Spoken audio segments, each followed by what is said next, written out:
नेत्यांपासून ते राजकारणापर्यंत प्रत्येक घडामोडीवर बारीक नजर ठेवणारा तुमचा हक्काचा लोकल न्यूज प्लॅटफॉर्म ठाणे दर्पण, ठाण्याचं खरं प्रतिबिंब. सिमेंट गोण्याच्या आड लपून परराज्यातील विदेशी मद्याची बेकायदेशीर वाहतूक होत असल्याची बाब ठाणे राज्य उत्पादन शुल्क विभागाच्या कारवाईतून उघडकीस आली आहे. या कारवाईत ट्रक, मद्यसाठा असा एकूण सुमारे 1,45,00,000 रुपयांचा मुद्देमाल जप्त करण्यात आला असून 2 आरोपींना अटक करण्यात आले. वाहन चालक दिनेश कैलासनाथ आणि अनिल कुमार श्यामलाल नायक यांना अटक करण्यात आले. 24 एप्रिल रोजी ठाणे राज्य उत्पादन शुल्क विभागाच्या भरारी पथक क्रमांक 1 यांना मद्य वाहतुकीबाबत माहिती मिळाली होती. या माहितीच्या आधारे पथकाने बेलापूर ठाणे रोडवरील DY पाटील स्टेडियम जवळील परिसरात सापळा रचला होता. सायंकाळी सुमारे 5:15 वाजण्याच्या सुमारास पथकाने एक 10 चाकी ट्रक थांबवून त्याची तपासणी केली. तपासणी दरम्यान ट्रकमध्ये नामांकित कंपनीच्या सिमेंटच्या गोण्या आढळल्या. मात्र त्या बाजूला केल्यावर खाली लपवलेल्या कप्प्यात पुट्ट्याचे बॉक्स सापडले. हे बॉक्स उघडून पाहिल्यानंतर त्यामध्ये रॉयल सिलेक्ट डिलेक्स विस्की याच्या 180 मिलीलिटरच्या सीलबंद बाटल्या आढळून आल्यात. ट्रकमध्ये बेकायदेशीररित्या वाहतूक होत असलेले मद्य हे गोवा राज्यात निर्मित झाले असून मध्य प्रदेशात विक्रीसाठी तयार केलेले असल्याचे स्पष्ट झाले. या कारवाईत एकूण 1,265 बॉक्स विदेशी मद्य जप्त करण्यात आले. तसेच ट्रकचं एकूण 1,45,23,950 रुपयांचा मुद्देमाल जप्त करण्यात आला आहे. या प्रकरणी गुन्हा नोंदवून वाहन चालक दिनेश कैलासनाथ व अनिल कुमार श्यामलाल नायक यांना अटक करण्यात आले. या कारवाईत राज्य उत्पादन शुल्क विभागाच्या वरिष्ठ अधिकाऱ्यांचे मार्गदर्शन लाभले असून पुढील तपास सुरू आहे. ठाणेकरांच्या जिभेवर राज्य करणारी आणि अनेक राजकीय दिग्गजांच्या भेटीने गाजलेली मामलेदार मिसळ आता जुने वास्तू आता इतिहास जमा झाले.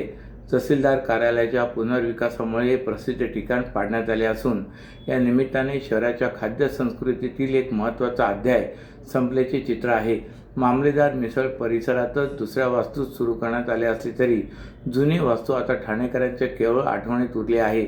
ठाणे तहसील कार्यालयाच्या आवारात मामलेदार मिसळचे दुकान होते. साधारण 1950च्या दशकात सुरू झालेले छोटंसं दुकान हळूहळू ठाण्याची ओळख बनले. त्या काळात तहसील कार्यालयात काम करणारे अधिकारी मामलेदार येथे मिसळ खायला यायचे. त्यातूनच मामलेदार मिसळ हे नाव प्रचलित झाल्याचे बोलले जात असून या नावाचे पुढे ठाण्याचा एक ब्रँड झाला आहे. या मिसळची तिखट, झणझणीत कट आणि घरगुती पद्धतीची चव लोकांना भावले. अगदी छोट्या जागेत हे दुकान होते, त्यामुळे सकाळपासून ते रात्रीपर्यंत येथे मिसळ खाण्यासाठी नागरिकांच्या रांगा लागायच्या. काल परवापर्यंत हे चित्र कायम होते. या ठिकाणी अनेक मोठ्या नेत्यांनीही हजेरी लावली. स्वर्गीय बाळासाहेब ठाकरे, मनसे प्रमुख राज ठाकरे, शरद पवार आणि उपमुख्यमंत्री एकनाथ शिंदे यासारख्या दिग्गजांनी येथे मिसळीचा आस्वाद घेतला आहे. राज ठाकरे ठाण्यात कार्यक्रमानिमित्ताने जेव्हा तेव्हा येतात तेव्हा ते या मिसळीचा आस्वाद घ्यायचे. राजकीय नेतेच नव्हे तर इतर क्षेत्रातील व्यक्ती, ठाणेकर आणि ठाण्याबाहेरील लोक इथे मिसळचा आस्वाद घेण्यासाठी येतात. हे ठिकाण केवळ खाण्यापुरते मर्यादित न राहता शहराच्या संस्कृतीचा भाग बनले होते. आता तहसील कार्यालय, ठाणे नगर पोलीस ठाणे आणि सार्वजनिक बांधकाम विभागाच्या जुन्या इमारतीच्या पुनर्विकासासाठी हा परिसर मोकळा करण्यात आला आहे. त्यामुळे परिसरातील मामलेदार मिसळचे दुकानही पाडण्यात आले. तहसील कार्यालय सध्या पार्किंग प्लाझा येथे तर ठाणे नगर पोलीस ठाणे तात्पुरते हलवण्यात आले असून मामलेदार मिसळी परिसरातील दुसऱ्या वास्तूत हलवण्यात आल्याचे आहे. संत ज्ञानेश्वर नगर भागातील नाना पार्कच्या जागेत प्रस्तावित आरोग्य केंद्राच्या निर्माणावरून गुरुवारी ठाकरे गट आणि शिंदे गटाच्या कार्यकर्त्यांमध्ये राडा झाला होता. काल रहिवाशांनी भाजपचे आमदार संजय केळकर यांची भेट घेतली. जनतेचा विरोध डावलून आरोग्य विभागाचा कंटेनर ठेवण्यात आला. अधिकाऱ्यांनी राजकारण करू नये असा इशारा देत आमदार केळकर यांनी नाना पार्क हटवून देणार नसल्याची भूमिका घेतली. त्यामुळे हे प्रकरण आता आणखीन पेटण्याची शक्यता आहे. संत ज्ञानेश्वर नगर भागात नाना पार्कच्या जागेवर आरोग्य केंद्र उभारण्याच्या मुद्द्यावरून गुरुवारी ठाकरे गट आणि शिंदे गटामध्ये राडा झाला होता. त्यामुळे परिसरात तणावाचे वातावरण निर्माण झाले होते. या जागेवर आरोग्य केंद्र नको अशी भूमिका ठाकरे गटाची आहे. दरम्यान काल येथील नागरिकांनी आमदार संजय केळकर यांची भेट घेतली. त्यानंतर आमदार केळकर यांनी भूमिका स्पष्ट केली. आरोग्य केंद्र हवे पण नाना पार्कच्या जागी नको याबाबत आयुक्त आणि अधिकाऱ्यांनी मान्य केले होते. तरी जनतेचा विरोध डावलून आरोग्य विभागाचा कंटेनर ठेवण्यात आला. अधिकाऱ्यांनी राजकारण करू नये असा इशारा देत आमदार संजय केळकर यांनी नाना पार्क हटवून देणार नसल्याची ठाम भूमिका घेतली. भाजपच्या खोपड येथील कार्यालयात झालेल्या जनसेवकांचा जनसंवाद या कार्यक्रमात केळकर बोलत होते.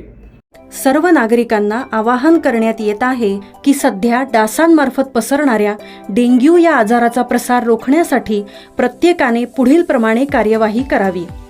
डेंग्यू आजार एडिस इजिप्ती हा डास चावल्याने होतो.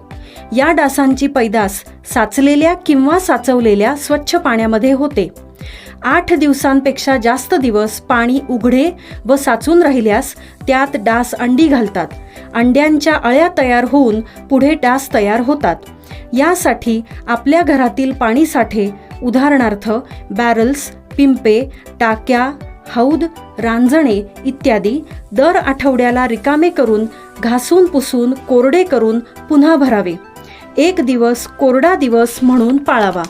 पाणी साठ्यांना घट्ट झाकणे बसवावीत किंवा जुनी साडी, चादर, धोतर यांनी बांधून झाकून ठेवावीत, म्हणजे डास त्यात जाऊन अंडी घालणार नाहीत.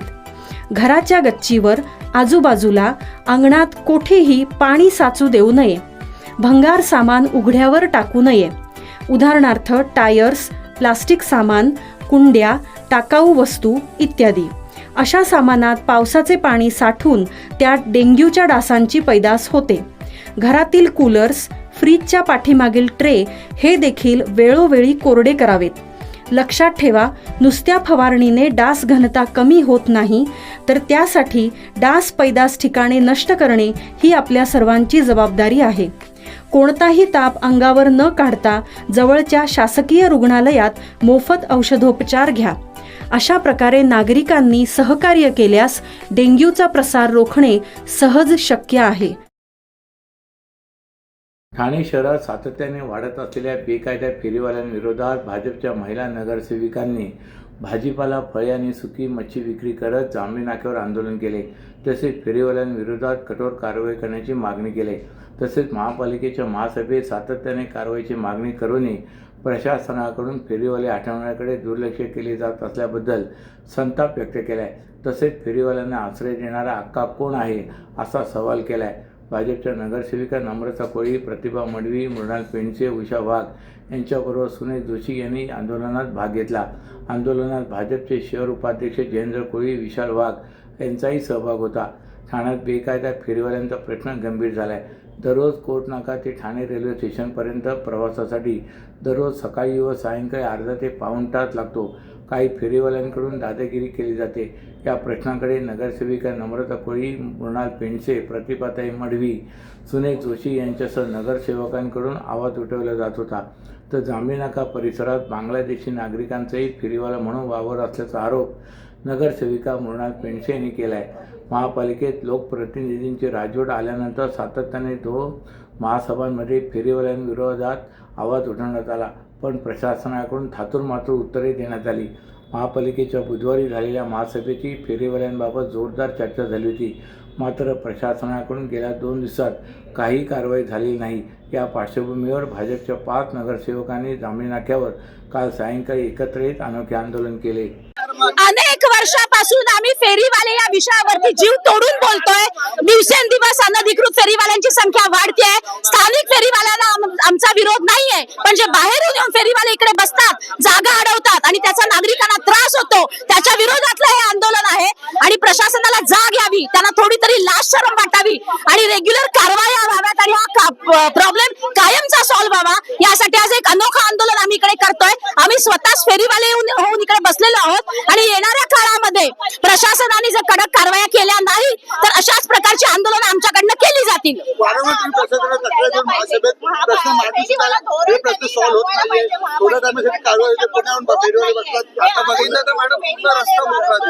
तेच आहे, ही एक चेन आहे. म्हणजे याच्यामध्ये काही अधिकारी किंवा कर्मचारी पण असतील आणि एक चेन आहे. म्हणजे काय, महापालिकेची जागा कोणीतरी एक गुंड ती जागा भाड्याने देतो, हप्ते घेतले जातात असा आमचा आरोप आहे. आणि चेन कुठेतरी संपुष्टात यावी, हे सगळं बंद व्हावं, कारण ठाणेकर अतिशय त्रस्त आहे त्या फेरीवाल्यांमुळे. आणि म्हणूनच आम्ही आज एक अनोखं आंदोलन करतोय की प्रशासनाला जाग यावी, त्यांचे डोळे उघडावेत आणि त्यांनी कडक कारवाया करून अनधिकृत फेरीवाल्यांचा विषय कायमचा ठाण्यात संपावा, यासाठी आज आम्ही इकडे आलेलो आहोत.